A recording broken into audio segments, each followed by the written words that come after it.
అయితే మరి కాంగ్రెస్ పార్టీకి సంబంధించినప్పుడు కాంగ్రెస్ పార్టీలో ఒకవేళ అధికారంలో ఉన్నటువంటి పార్టీకి సంబంధించి అదే పార్టీ నాయకులు ఆ పార్టీకి వ్యతిరేకంగా మాట్లాడితే కానీ ఆ పార్టీకి వ్యతిరేకంగా ఒకవేళ అది ఏదైతే బిల్లు ఏదైనా నచ్చకపోతే ఆ బిల్లు నచ్చకపోతే చింపేసినటువంటి సంఘటనలు కూడా కాంగ్రెస్ పార్టీలో క్లియర్గా ఉన్నాయి. ఒక్కసారి మనం చూద్దాము.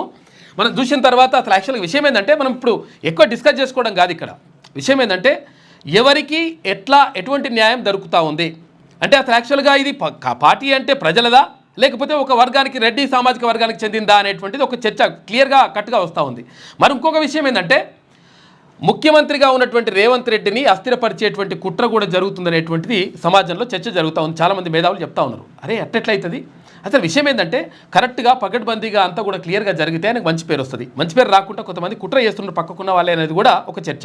సరే, ఈ విషయాన్ని పక్కకు పెడితే ఒక్కసారి రాహుల్ గాంధీ కాంగ్రెస్ పార్టీ అగ్రనేతగా ఉన్నటువంటి రాహుల్ గాంధీ అంటే ఇప్పుడు పార్లమెంటరీ పార్టీ అధ్యక్షులుగా కూడా ఉన్నారు కదా, ఆయన అపోజిషన్ పార్టీ లీడర్గా ఉన్నాడు కదా, రాహుల్ గాంధీ గారు యూపీఏ గవర్నమెంట్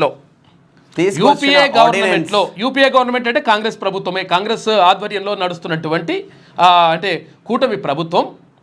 అప్పుడు మన్మోహన్ సింగ్ ప్రధానమంత్రిగా ఉన్నాడు. అప్పుడు పార్లమెంట్లో రాహుల్ గాంధీకి ఒక బిల్లు విషయంలో నచ్చలేదు, ప్రభుత్వం ప్రవేశపెట్టినటువంటి బిల్లు నచ్చలేదు కాబట్టి పార్లమెంటులోనే చించి అక్కడ పడేసి